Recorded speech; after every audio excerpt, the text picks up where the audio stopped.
So we do get some vehicles donated because we are a nonprofit. And so there'll be a handful in here. I'll mention it if they are part of it. So take a look around and then we're going to see here. What's your first name? Cole. Cole. Quick question.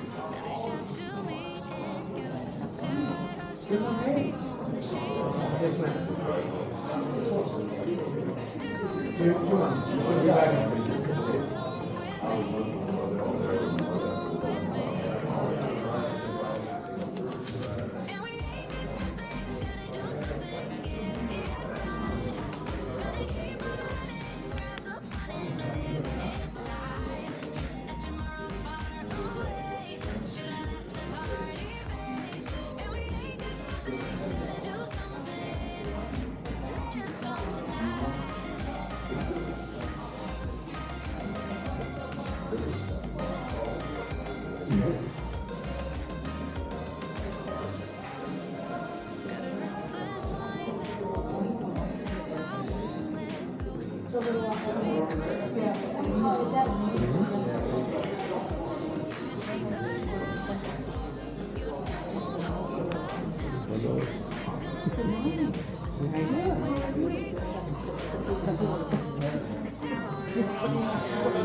Okay, we're going to start, we're going to be moving counterclockwise, starting with this beautiful Ferrari Daytona. This one has a very interesting history. Massive front engine Ferrari. This one was originally spec'd out by Sonny Bono for Cher. And when it was time to take delivery, he found out that she was seeing Greg Allman at the time from Allman Brothers, and he decided that he did not want it. And so it moved from dealership to dealership, and he purchased it in the 90s for probably about $140,000. And right now it's currently valued at about $5 million. That's what we were, the last time we were offered $5 million. So, very beautiful car. However, it probably would have been really difficult for Cher to drive because there was no power steering. And it's a V12 with that front axle, and you need to be an absolute Goliath. Quite difficult at that slow speed. Next to that was the 550 Maranello. Not exactly the most, sporty Ferrari ever made, but as far as the most comfortable one, this is our favorite museum to drive for anything longer than a quick trip. This is a true Grand Touring GT car. Very, very comfortable and still. Moving along over here, this is the 92 Ferrari Mondial T. Mondial is commonly known as the cheapest Ferrari. They're valued around $50,000 right now. And they're still quite clean, around 300 horsepower. Visually, it's also moving up more quickly for us than someone that's having the Zephyrs run off a lot of fun to drive. Terrific designs. Next down we have the 95 Ferrari F50. Of course, everyone knows the F50. It's an absolute gorgeous car for the car's 50th anniversary. It's really a combination of luxury and race car. The F40 is normally right next to where the Mondial is, but the F40 is on the rack in the service station, and we'll see that towards the end of the tour. But absolutely gorgeous car, currently valued around $5,000. And then probably our crown jewels of the museum are these two. So this is a 456 Spider Venice, and this is the Ferrari FX. Both of these cars were custom built in a very short run for the Sultan Brunei by M3. There were, I believe, 5 of these and 5 of these. Each one were different colors. These are the only 2 that did not make it to Brunei. And this is pretty much the only place on the planet. This is the only place on the planet you can see an FX. If you were to Google this car, essentially the only pictures you'd ever see were ours. Because it's the only one that is not probably going to jump. The Venice is one of the very rare convertibles that used a hydraulic convertible system like a Porsche at that time, actually. Very interesting car with a beautiful match interior that I think. The FX here is based off of a Testarossa body and engine drivetrain. However, this is quite possibly the very first production car in existence to have a paddle shift system. They paid Williams Grand Prix and Ken Marina $1 million in the 90s to convert a paddle shift system to this car. It is the only car with this system out of the 5 FXs that were made, and it is the best paddle shift. So just $1 million, just for the drivetrain, just for the shifting, it burned through like 40 clutches while they were trying to tune it. I don't have values for these because they've never been sold. So we don't know what they're worth, but we estimate 5 to 10 each car. Extremely unique cars, absolutely gorgeous paint jobs, especially the Venice. You can see it has an absolutely gorgeous, deep green. Over here in the corner, standing a little bit unobtrusively, is Ferrari 195S. If you are a Ferrari people, you would know just how cool this car is. This one is actually serial number 53. It's the 53rd Ferrari ever made. This car was raced by my grandfather and my father in a race called the Mille Miglia in Italy. It is a vintage race, but it's 1,000 kilometers. And if you know anything about Mille Miglia, they don't allow everybody in. And when they do allow people in, they certainly don't allow a lot of Americans in. This is kind of an Italian European thing. So they purchased this car in the hopes that they would get in, but they didn't want to start the restoration because obviously restoring a vintage Ferrari is very expensive until they knew for certain. They found out 3 months beforehand. And so they counted a 3-year restoration to a period of 3 months, and then went and drove an endurance race. So things were definitely falling apart, coming off, and they were underneath it with, as my sister said, bubble gum and paper clips every night to keep it running. But they did complete it, they did finish it, and then when we got here, it got its full proper restoration, and here it sits. This one is currently valued probably like 67, 8 million. Very likely got some stuff on the wall there, stuff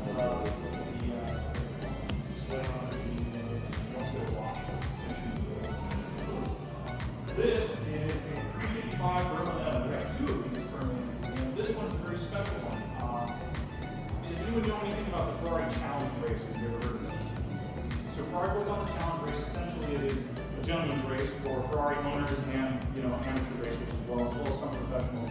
They essentially take a stock Ferrari off the shelf, put a roll cage in it, 4-point harness, and racing brakes, and then they send you on your way.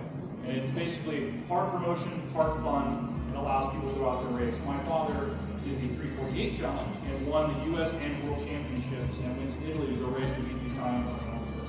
And one of the awards for getting to finish and beat that race was you're being allowed to spec out your own 355. So this one has the F50 racing seats in it, red on black with black wheels and fly yellow color.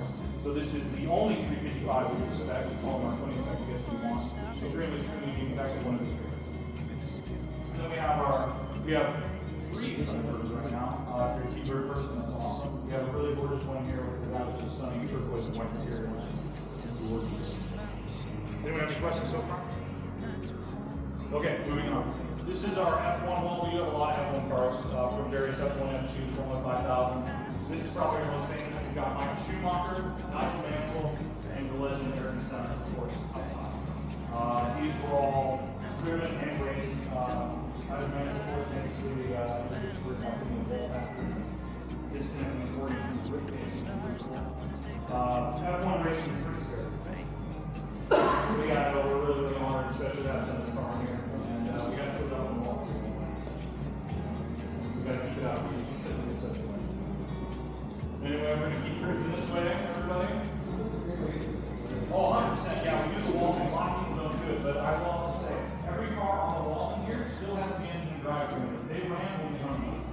So we didn't take anything out there, pulled through the wall with hard steel brackets and tensile string. For a combination of winches and dreams.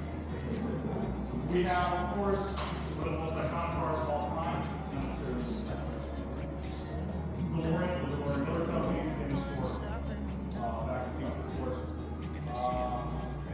Very interesting cars, very interesting design to body and stainless steel, and I'm sure a lot of Cybertruck owners are discovering just how hard it is to keep the stainless steel cars clean. The original manufacturer suggested they're clean with denatured alcohol, or you can find that in gasoline, but not water. I'll get to all the cars in the middle of the museum a little bit later. Once we're done doing our full lap here. But everyone we have these first 4 little vehicles.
call Appreciating God.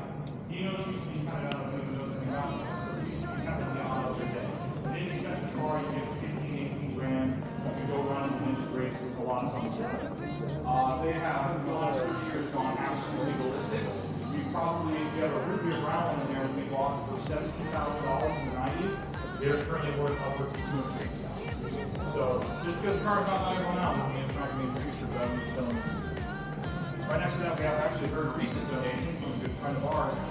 It's Tustin X. This is a 10-year special anniversary edition with the two-tone gold black livery. It's got a few nice upgrades, but most of the biggest upgrades were to the interior. It's all nice and leather. I'm a big fan of the Japanese car, not only this. And then moving on this way, this is one of our most unique cars in the museum, other than the Brunei car. Well, this is the Brunei car itself. This is a Cesena Ferraris V16T. So some people may not have heard of this car, and I'm not surprised. There were only 11 of them ever made.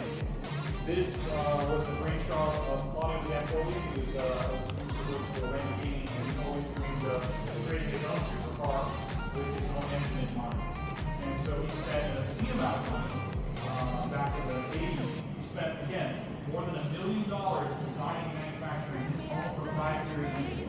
It is a transverse mounted V16. And obviously, if you know, a V16 is longer than others. We didn't work out here for this. We've got a camshaft that long. This is, you know what I mean? It's got to be a certain long. So to counter that, they came up with having it driven through the middle. Actually, it's two camshafts. Basically, two V8 butted together. When it runs, it sounds like nothing you've ever heard before. It's constantly burbling and grumbling. An extremely unique car. Very famous as well for its headlights. It has four pop-up headlights. It looks like a spider. It's very, very cool. Claudio is now passed. Unfortunately, he was, we're Italian. He was extremely Italian, and so he made a lot of enemies. He didn't like to listen to constructive criticism. And he actually made an enemy of Jay Leno. Jay Leno was the spokesperson for this car when it was revealed at the LA Auto Show. He had this whole crazy song and dance from everything. Long story short, burned a lot of bridges, made a lot of enemies. He passed away not too long ago. We became really good friends with him, what he did. But this is the legacy of that line. It is an incredible car. This one specifically has its own special history. This was one of 3 Cesetas ordered by the Brunei royal family. 2 of them were never shipped. Neither was this one. This one was actually converted from the V16 because, again, we only have 11 cars and 11 motors. There's not a lot of QC involved. There's not a lot of time for testing and troubleshooting. So they had a few issues.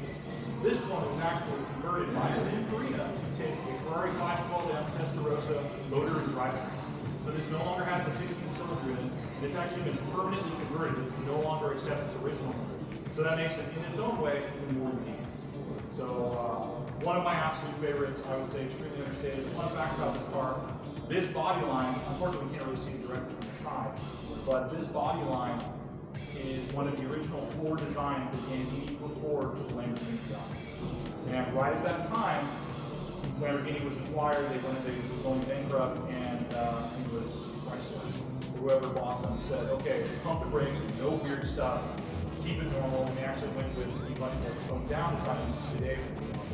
But this is the Diablo you put down.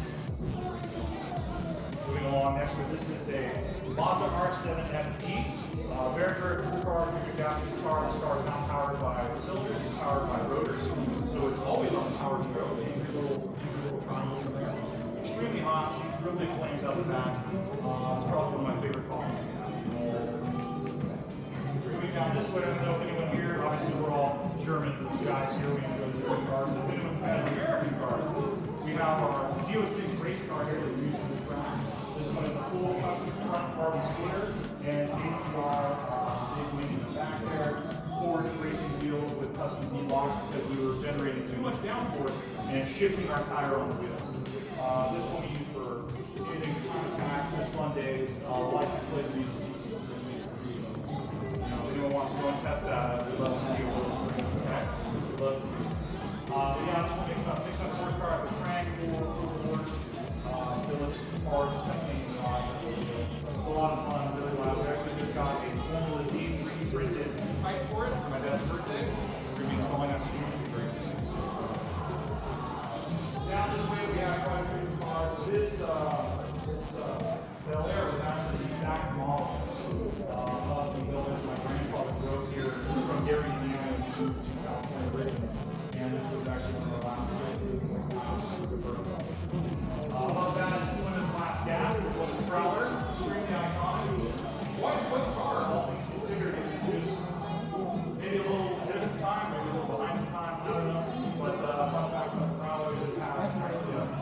some imprinted on the steering wheel. It's got a constant head.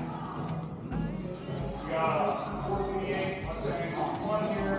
Over there in the corner, we have my grandfather's Bentley Turbo RL. He bought that new, inspected out in Britain, had it shipped over to be a real confident jet. We talked about the crewing value. Now we're going to talk about depreciation. Adjusted for inflation, that car was $440,000 new. Anyone have any wild guess as to what it's worth right now? I think Matt Ferraris sold for like 38. Man, I wish. Last time we checked it, 15 grand. But it has the thing is that when you have a luxury car with a ton of proprietary luxury parts on it, like a hyper complicated hydraulic suspension system that requires a special tool and special oil, you don't drive as much, and when it breaks, there's no parts. But that's my brother's baby. That's his favorite. BMW guys, we have a Euro spec M635 CSI up there, absolutely gorgeous. That one was also a donation. That one does not get driven much. We drive the American spec M6 much more because it was a barn find. This one is far too nice to take out and risk it being smacked in the horrible California traffic. In the corner we have a Foxfire engine, Aaron's Foxfire engine. That was a very interesting gift for my grandfather and my brother. Yeah, we had it down. We'll get there soon. Originally, it was, the story goes, the very first time my grandfather was in Vermont with my brother, and it was taken off for his 56th birthday. He said, yeah, we'll be back in an hour. And then 10 hours later, they couldn't find anyone, and my dad was freaking out, my mom was freaking out. We got the Motorola brick phone and trying to call my grandpa. He's not picking up. And they pull into the parking lot here with that on the trailer. And we're like, I got a fire truck for Johnny, what do you think? And so we had to knock that wall out, put a bigger door in to get this in here, and we parked it there, and there it sat through. And there was also no power steering on it. So you have the boiler, but not the boiler, you have the pressure chamber, and that massive motor over those axles. We had to be ripped to drive this car. My dad had to, he's not a huge guy, but he was in really good shape. He had to crank out the whole camp. Up top here, we got the James Bond mixer. One of the two we have in the museum. One of my favorites, we got the combined styling of Italians with the engineering and the internals of Americans, and it comes together very good for the union, in my opinion. We have the, what's it called, the Shelby GT350. This was actually worked out by Kerry Shelby himself before he passed. Inside the hood is signed. Really cool. This one here, specifically, this is my baby. I'm not a Mustang guy, but I love the Boss. 69 Boss 302. I have very good childhood memories working on this with my dad. And I think it's the biggest, the meanest, the nastiest Mustang there ever been. Up top we have everyone's favorite, the Widowmaker. Tustin. A lot of those got wrapped around a lot of trees and a lot of light photos because most people didn't realize that a V10 with no traction control, no ABS, no assist is a little dangerous to drive. That's pretty cool. Yeah, you don't take that one out at all. This car is a 1936 Flex sprint car. Back when racing was really racing. When your brake was outside of the vehicle on a lever, and you had to find the fuel fit system with the pump to get inside. Very good car. We actually just got this finished up and running, so we're running right now. Sweet. Morris Mini, this one was driven by my mom. My mom took up racing for a little while when they first got married, and she podiumed every single time she raced. She actually had a lot of talent, but she decided to retire from that and spend more time with the kids instead. After he shipped her team off her hand. So that's now what it is. We got a couple more, the 25,000s, this one specifically is Chevron B39. This was my dad's absolute favorite car to drive. 100% unbeaten, racing every day. Over 2 lap records still at Willow Springs, and you can say that still have it. One of our two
got the same power as the last series of podcasts, but it has all the nice luxury. It's got power windows, power seats, you know. So it's truly the driver's car. It's really comfortable, luxurious, you know, super nice.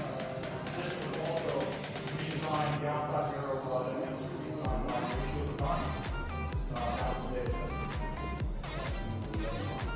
It's absolutely hideous to go behind you if you go to that. Pretend that's not there. I tried. I mean, technically, I have heard from some people that most people think the US numbers are awesome. I think that's close. But we got to keep the story way accurate. Speaking of crazy history, up top we have my father's 348 challenge car that I mentioned earlier that he wanted to absolutely delivery. We want to make sure it was visible from anyone on the track.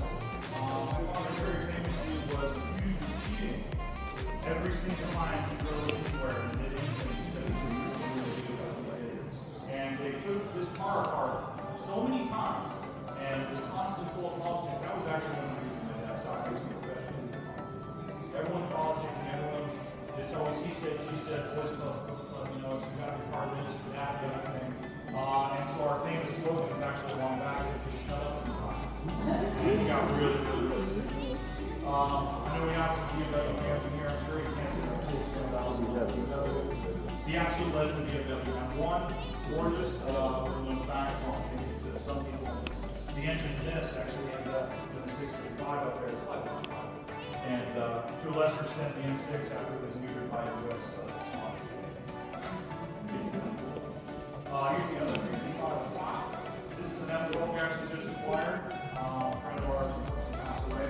We're going to keep it here for a while. This is probably the newest car in the Automotive Museum. We're more than 90 inches, I'm sure you guys can tell. But yeah, still very comfortable car, very cool. And then of course, who can forget? 300 SL, absolutely gorgeous. With beautiful blue clouds here and natural light. Very nice. This car will very soon be undergoing a massive overhaul coming out. So on the left, we're going to go down this way. And yeah, we do everything else. It's the workshop. Yeah, absolutely. Yeah, it's a gorgeous car, and we really want to get it from the top so we can start taking it around. Then we're going to rotate to the center of the room. Like I mentioned, the 635, we also have the Ferraris 6 there. The lower power, the 40 horsepower less than the European but that's actually a car spot. It's black on here on the end. We counted it, it had about an inch of dust that was sitting on the we cleaned the dust off and shot the windshield. This one had like the back. Actually, counted it, we pulled the front. We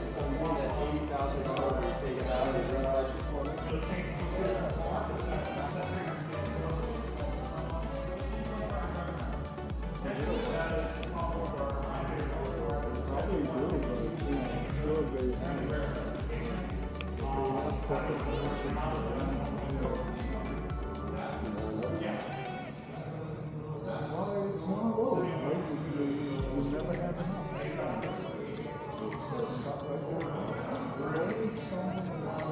the roof.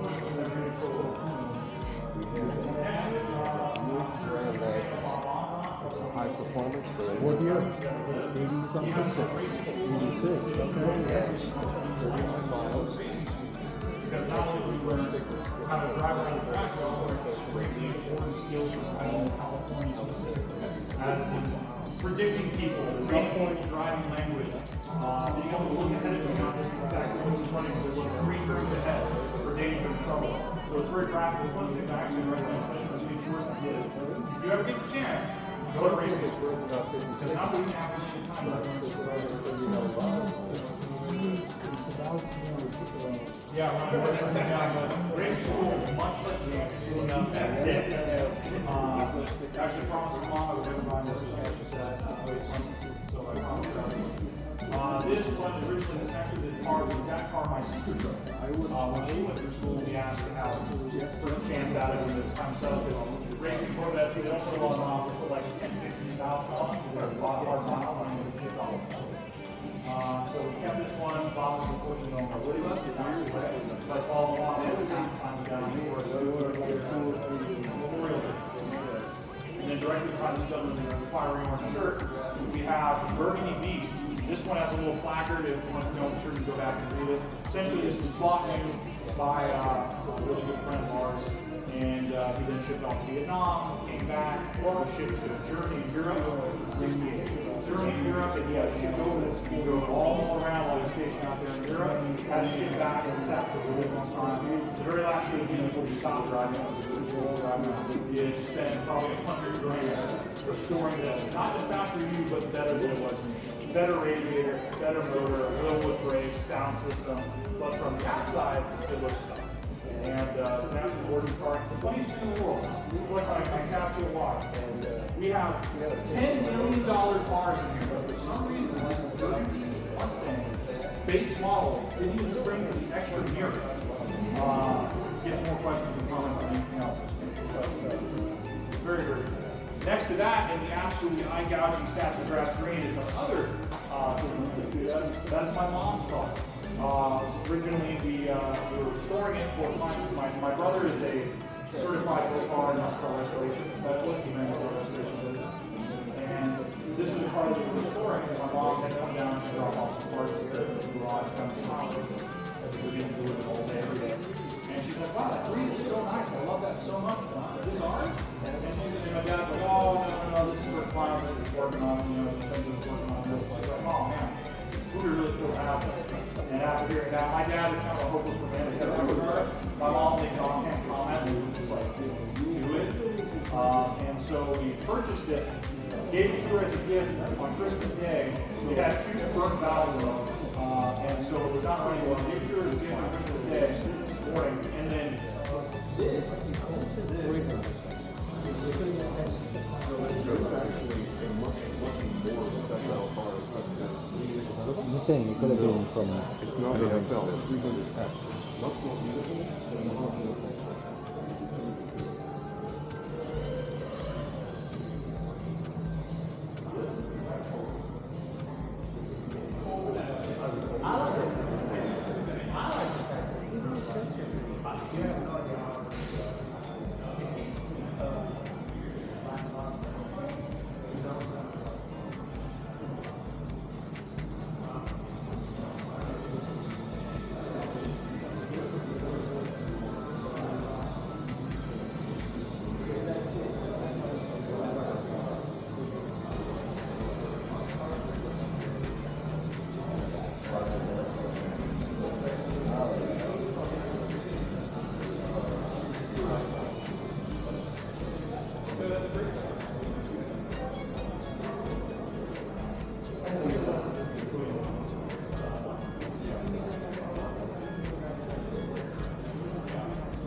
Didn't want to bother you while you were filming.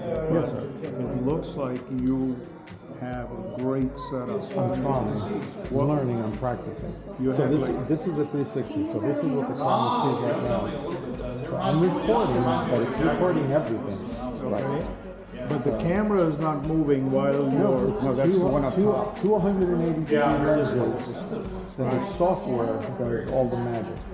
So there's all in real time. In real time. Where's the software located on the camera? Actually, on the phone. Tell me what the So that's a 360. Yep. And then you obviously have an iPhone. Yeah, the software for the software. And then you have another camera. Yeah, my wife was holding that one. What is That was an Osmo Pocket 3, which is a normal camera. I was using that one to stream into YouTube. Oh, wow. And then I had a normal phone. Another phone. Actually, my work phone. I was using that one to stream into Instagram. So is this what you do for a living? No, this is a thing I do for fun. Yeah. Because I love all this. We just met this morning. Yeah, exactly. We're in the Porsche Club together. Yeah. I want to give you my information so that we can look each other up in Monterey. Absolutely. Because I'll be there pretty much alone, and you will be too. Yeah. So I'm going to give you my contact information. You guys have any more questions? You can find me on This is just a hobby that you do, but you mentioned about streaming it on YouTube. Yeah. So Yeah, so I have a channel on YouTube, and I'm practicing with all this stuff. Where's My- Cole? My idea is to what's practice. your channel? Cole, quick question. 6 letters, PRGCLV. I need to buy I one. had my full name, but it was when I was explaining it to the artist, so I just did initial.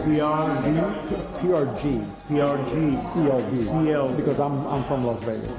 Oh, okay. So yeah. Okay. So then, because this is a way for me to learn, and we shared this as a community, and it was great. But not everybody gets to make it to these things. As he So, said, you know, by it's, me recording it and putting it up on YouTube, people who can't make it over here can take a look at this. And even people from the other side of the world who may be interested. And that's kind of you why I do probably it. I have love it. a good following. I actually, I got like 43 subscribers, like I said, but I still do it because I think it's important. But yeah, no, we actually have. And we keep on learning. PRGCLV. CLV. Las Vegas. That Yep. So what is its name? City of Las Vegas. City of Las Vegas is CLV. And your Peter initials are Rosado. Peter PRG. Rosado with you. But it used to be Peter Rosado, but saying that is like, so it's easy to say. Okay. But I'll remember that. All right, perfect. Thank you, sir. Very good. Thank Yeah, you. but sometimes we get in here and smoke a little rubbery. Sometimes we'll try that.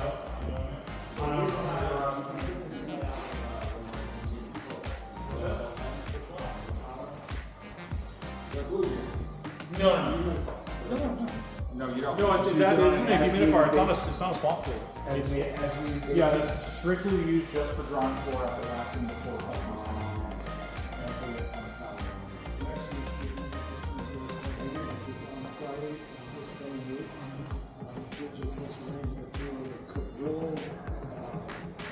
Tustin and acting on factory. We're gonna go see the machine. We get an hour and a half tour of the factory this coming Friday.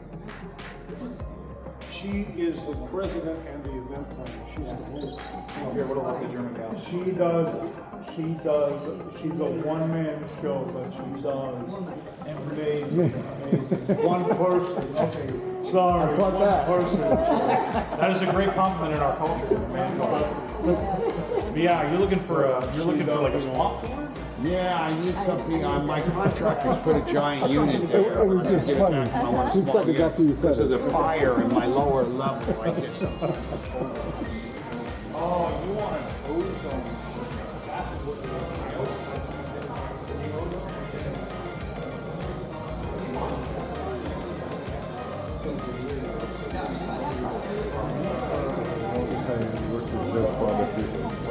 For you. finished all of the wood frame. So it's about John.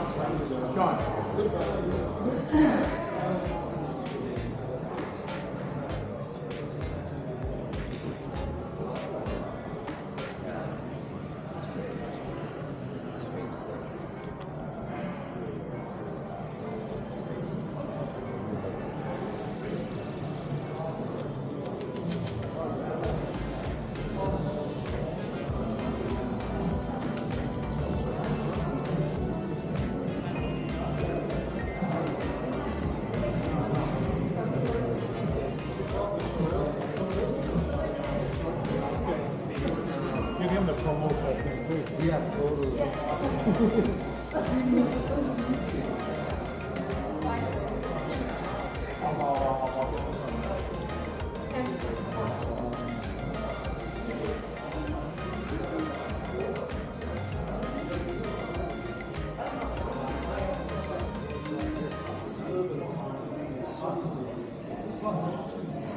When I would walk from this direction, to me, from a driver's perspective,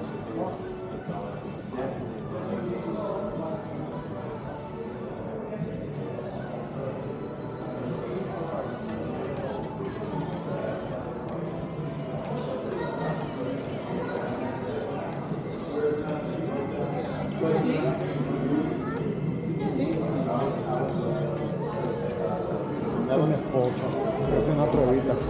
Yo aguanto esto, ¿no? No me había dado cuenta. No, esos barracudas son de ella. No, I'm a dentist. Haciendo una pruebita en la cámara. Sí, bueno, lo grabé automático y después ahora puse settings para que bregara mejor por la oscuridad porque estamos encerrados. Para que no se vea.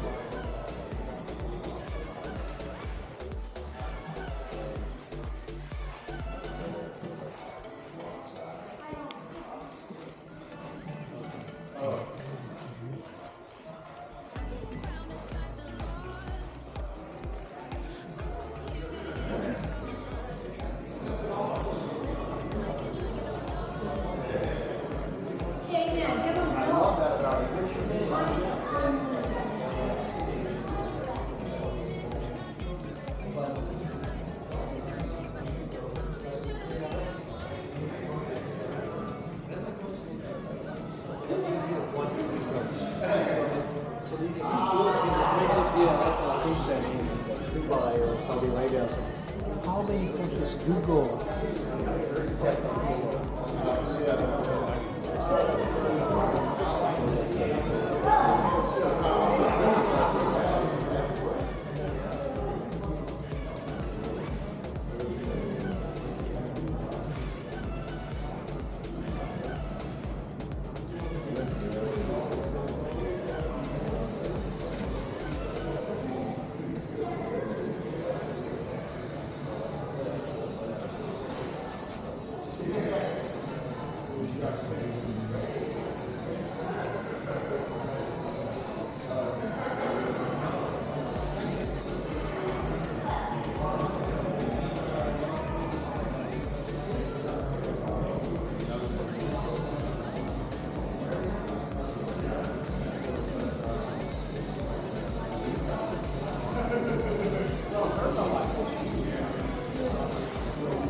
So I do want to shave it whole.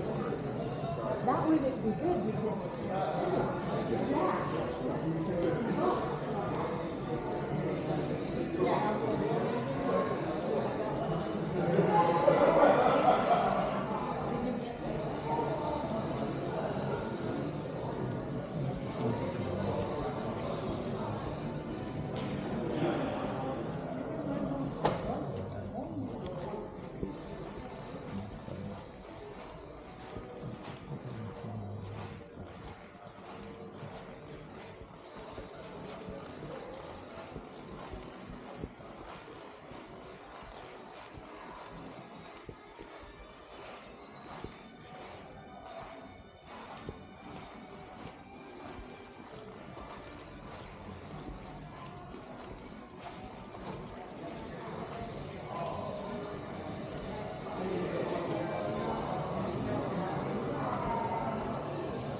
No, Westlake's fine. Yeah. Woodland Hills is off together.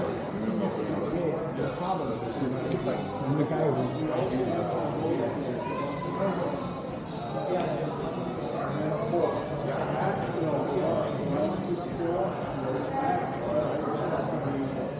I want to give you my contact and give me yours.